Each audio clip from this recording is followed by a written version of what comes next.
افلا يتدبرون القرآن ام على قلوب اقفالها يا أيها المزمل قم الليل إلا قليلا یا ایھا المزمل، اے چادر اوڑھنے والے۔ نبی کریم صلی اللہ علیہ وسلم کو خطاب ہے، اور مراد چادر اوڑھ کر لیٹنا یا سونا مراد ہے۔ گویا کہ معنی یہ ہوا کہ اے رات کو آرام کرنے والے، اے رات کو چادر لے کر آرام کرنے والے، اے چادر اوڑھنے والے، قم اللیل الا قلیلا، قیام کیجئے رات کو، الا قلیلا، مگر تھوڑا سا۔ یعنی اللہ تعالیٰ نے آپ کو نبی بنا دیا ہے، اب آپ پر ایک بھاری ذمہ داری ہے، تو اب پوری رات وہ آرام کے لیے نہیں ہے، اب رات کو قیام کرنا ہے، چادر اتار کر، اب چادر اوڑھ کر سونا نہیں ہے، اب آپ کو قیام کرنا چاہیے۔ وعلیکم السلام۔ تو اے چادر اوڑھنے والے، قم اللیل، قیام کیجئے، اللیل، رات کو قیام کریں، پوری رات قیام کریں، الا قلیلا، ہاں تھوڑی سی نہ بھی کریں تو کوئی حرج نہیں ہے، رات کو اللہ کے حضور قیام کریں، اللہ کے لیے قیام کریں، اللہ سے دعائیں کریں، تو رات سونے میں نہیں گزارنی، بلکہ رات جو ہے وہ قیام میں گزارنی ہے۔ استثناء ہے مگر تھوڑی سی، یعنی زیادہ رات قیام میں گزاریں، تھوڑی رات جو ہے وہ آپ آرام کر سکتے ہیں۔ یہ کتنی رات بنتی ہے؟ اگلی آیت میں وضاحت ہے، نصفہ او انقص منہ قلیلا، آدھی رات،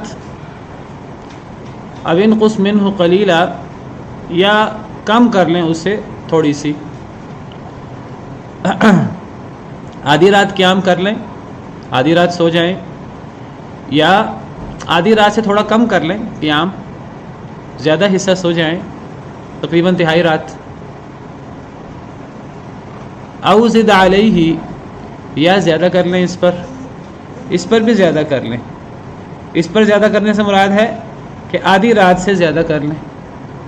آدھی رات سے زیادہ کا مطلب کیا ہوا؟ یعنی 2/3 رات، 2/3 رات قیام کر لیں، 1/3 رات سو لیں۔ تو اے چادر اوڑھنے والے، اے آرام کرنے والے، اب آرام کو کم کیجئے اور رات کو اب قیام کریں اللہ کے حضور۔ ہاں تھوڑی سی رات، یہ ایک عمومی بات ہے، اگلی 2 آیتوں میں اس کی وضاحت ہے، کتنا قیام کرنا ہے، کتنا آرام کرنا ہے۔ آدھی رات قیام کر لیں، آدھی رات آرام کر لیں، یا آدھی رات سے تھوڑا کم قیام کر لیں، آدھی رات سے تھوڑی زیادہ آرام کر لیں، یا آدھی رات سے زیادہ کر لیں قیام، تو پھر آرام آدھی رات سے کم ہوگا۔ وَرَتِّلِ الْقُرْآنَ تَرْتِيلًا، اور ترتیل سے پڑھیں قرآن کریم کو، ٹھہر کر پڑھیں قرآن کریم کو، ٹھہر کر پڑھنا۔ تو جو رات کو آپ نے اب رات گزارنی ہے اللہ کے حضور قیام کر کے، تو اس میں لمبا قرآن پڑھنا ہے، آدھی رات قیام کرنا ہے، یا تہائی رات قیام کرنا ہے، یا 2/3 رات قیام کرنا ہے، اس کے اندر کیا کرنا؟ زیادہ سے زیادہ قرآن پڑھنا ہے، اور قرآن کریم کو تیز نہیں پڑھنا، قرآن کریم کو ٹھہر کر پڑھنا ہے، تاکہ غور و فکر بھی ہو، تدبر بھی ہو، سمجھ بھی آئے۔ یہ نہ ہو تیز پڑھیں تو صرف الفاظ پر توجہ ہو، تو تدبر، غور و فکر، اور جو اس سے بعض و نصیحت، ترغیب و ترہیب لینی ہے اس کا موقع نہ ملے۔ تو یہ شروع دور کی صورتوں میں سے صورت ہے، سورۃ المزمل، بالکل ابتدائی دور کی، 3، 4، 5 وہی ہے۔ تو نبی کریم صلی اللہ علیہ وسلم کو نبی بنانے کے ساتھ ہی، مبعوث کرنے کے ساتھ ہی اب اللہ تعالیٰ نے فرمایا کہ اب آپ پر ایک بھاری ذمہ داری ہے، اس ذمہ داری کو ادا کرنے کے لیے رات کو قیام کریں گے تو یہ آپ پر نبوت کی ذمہ داری آسان ہو جائے گی، جس طرح ہم ابھی آگے پڑھتے ہیں۔ تو اب آپ کو دن کے اندر تبلیغ کرنی ہے لوگوں کو، تو آپ کی تبلیغ کے اندر اثر کیسے ہو، آپ کے اندر جفا کشی کیسے پیدا ہو، آپ کے اندر حوصلہ اور صبر کیسے پیدا ہو، آپ پر اللہ کی مدد کیسے آئے، اس کے لیے رات کو قیام کرنا ضروری ہے۔ اب آپ رات سوئے نہیں، اب چادر اوڑھ کر آرام نہ کیجیے، اب آپ نے رات کو قیام کرنا ہے۔ کتنا قیام کرنا ہے اس کی مقدار بیان کر دی ہے، وضاحت کر دی ہے۔ یہ قیام اللیل نبی کریم صلی اللہ علیہ وسلم پر کہا جاتا ہے کہ فرض تھا، واجب تھا، لازمی تھا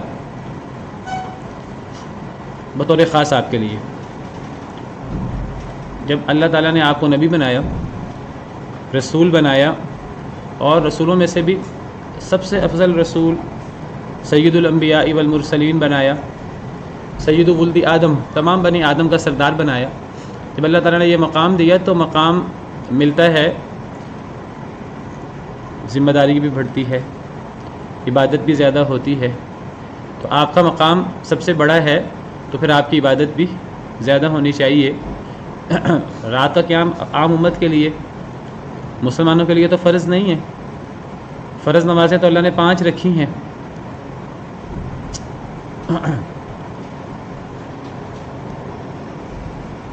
فرض نمازوں کے بعد سب سے افضل نماز امت کے لیے رات کی نماز ہے، فرض نمازوں کے بعد، اور اس کی بڑی اہمیت ہے رات کے قیام کی۔ لیکن نبی کریم صلی اللہ علیہ وسلم کے لیے رات کا قیام ضروری تھا، جس طرح قرآن کریم میں دوسرے مقام پر سورہ بنی اسرائیل میں اللہ تعالیٰ فرماتے ہیں وَمِنَ اللَّيْلِ فَتَهَجَّدْ بِهِ نَافِلَةً لَكَ، سورہ بنی اسرائیل جس کو سورہ اسراء بھی کہتے ہیں، آیت نمبر 79۔ وَمِنَ اللَّيْلِ فَتَهَجَّدْ، کہ رات کو تہجد کریں، بھی اس کے ساتھ، یعنی قرآن کے ساتھ۔ تہجد کسے کہتے ہیں؟ تہجد کہتے ہیں رات کو سونے کے بعد اٹھنا، یہ تہجد کے لفظی معنی ہے۔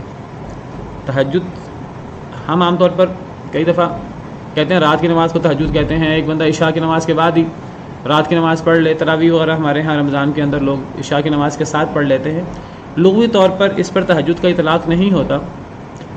تہجد کا اصل معنی ہے کہ رات کو سونے کے بعد قیام کرنا، اٹھنا، اللہ کے حضور کھڑا ہونا، قرآن پڑھنا، رات سونے کے بعد، یعنی رات کا ابتدائی حصہ سویا جائے اور رات کا آخری حصہ قیام کیا جائے۔ نبی کریم صلی اللہ علیہ وسلم کی عادت مبارکہ یہ تھی کہ نبی کریم صلی اللہ علیہ وسلم عشاء کے فوراً بعد سو جاتے تھے۔ عشاء کے بعد باتیں کرنے میں وقت ضائع نہیں کرتے تھے، سونے میں لیٹ نہیں کرتے تھے، اور اول رات کو سونا یہ انسان کی نیند پوری کرتا ہے، اور اول رات میں سونے سے، تھوڑی رات سونے سے انسان کو زیادہ سکون ملتا ہے۔ کہا جاتا ہے کہ اگر ایک انسان رات کے شروع حصے میں سو جائے عشاء کے فوراً بعد، تو رات کے شروع حصے میں سونا رات کے آخری حصے میں سونے سے ڈبل فائدہ دیتا ہے۔ اگر آپ رات کے شروع حصے میں 1 گھنٹہ سوئیں تو یہ ایسا ہی ہے جیسے کہ آپ رات کے آخری حصے میں 2 گھنٹے سوئیں۔ تو نبی کریم صلی اللہ علیہ وسلم رات کے اول حصے میں آپ آرام فرماتے تھے، فوری سو جاتے تھے۔ آپ نے عشاء سے پہلے سونے کو ناپسند فرمایا احادیث مبارکہ کے مطابق، اور آپ نے عشاء کے بعد اب ٹائم ضائع کرنے کو، باتیں کرنے کو ناپسند فرمایا۔ احادیث مبارکہ واضح ہیں اس بارے میں۔ تو جلدی سو جانا چاہیے، جلدی سوئیں گے تو پھر تہجد کے لیے بھی اٹھا جا سکتا ہے، اور پھر نماز فجر کے لیے بھی اٹھا جا سکتا ہے۔ سردیوں میں راتیں لمبی ہوتی ہیں، گرمیوں میں راتیں چھوٹی ہوتی ہیں۔ فجر کی نماز کے لیے اٹھنا اور تہجد کے لیے اٹھنا، تو اس کے لیے اول رات میں سونا ہوگا۔ تو نبی صلی اللہ علیہ وسلم کو حکم ہے کہ رات کو تہجد پڑھیں، یعنی سونے کے بعد اٹھ کر اللہ کے حضور قیام کریں۔ نافلۃ لک، یہ زائد ہے آپ کے لیے۔ نفل کہتے ہیں زائد چیز کو۔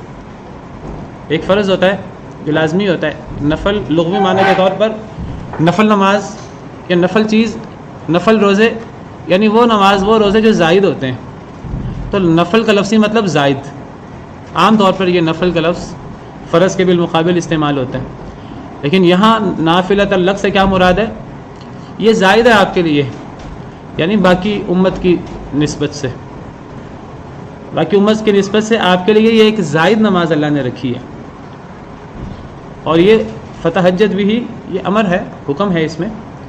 تو اس سے علماء استدلال کرتے ہیں کہ نبی کریم صلی اللہ علیہ وسلم کے لیے تہجد فرض تھی، واجب تھی. آپ اہتمام کے ساتھ ہمیشہ تہجد پڑھتے تھے، الا یہ کہ کبھی سفر میں ہوں، سفر میں بھی آپ جو ہے وہ قیام اللیل نہیں چھوڑتے تھے اور فجر کی 2 رکعتیں نہیں چھوڑتے تھے. إن هذا القرآن يهدي للتي هي أقوم ويبشر المؤمنين الذين يعملون الصالحات أن لهم أجرا كبيرا.